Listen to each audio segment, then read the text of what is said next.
ఏంటి ఈ క్షేత్రంలో శివయ్యకి మొగలి పువ్వులతో పూజ చేస్తారా? హాయ్ అండి, అందరికీ నమస్తే. మీరు హైదరాబాద్ నుంచి బీదర్కి వెళ్తున్నారా? అయితే తప్పకుండా ఈ రీల్ని సేవ్ చేసుకోండి. హైదరాబాద్ నుంచి బీదర్కి వెళ్లే దారిలో మొదట మేము దర్శించుకున్న దేవాలయం కేతకి సంగమేశ్వర స్వామి దేవాలయం.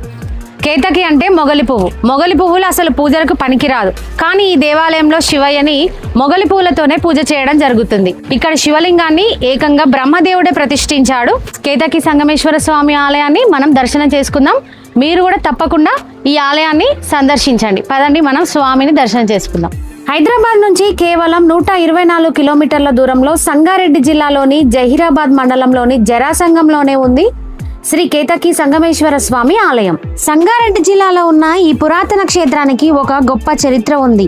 బ్రహ్మదేవుడు తన సృష్టి కార్యానికి ముందే ఇక్కడ యజ్ఞం చేసి పరమశివుడిని ప్రతిష్ఠించాడంట.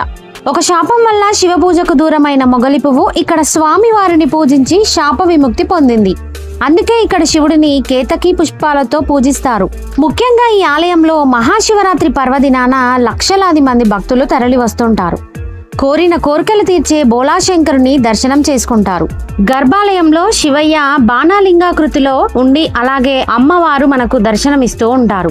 అలాగే ఈ క్షేత్రాన్ని దక్షిణ కాశీ క్షేత్రంగా పిలుస్తారు. ఇంత మహిమాన్వితమైన శ్రీ కేతకి సంగమేశ్వర స్వామి వారి క్షేత్రం యొక్క ఫుల్ వీడియో మా ఛానల్లో ఉంది. తప్పకుండా చూడండి. మా వీడియోకి ఒక లైక్ చేయండి, మీ ఫ్రెండ్స్ అండ్ ఫ్యామిలీకి షేర్ చేయండి. మరిన్ని ఆధ్యాత్మిక విశేషాల కోసం మా ఛానల్ ని సబ్స్క్రైబ్ చేసుకోండి.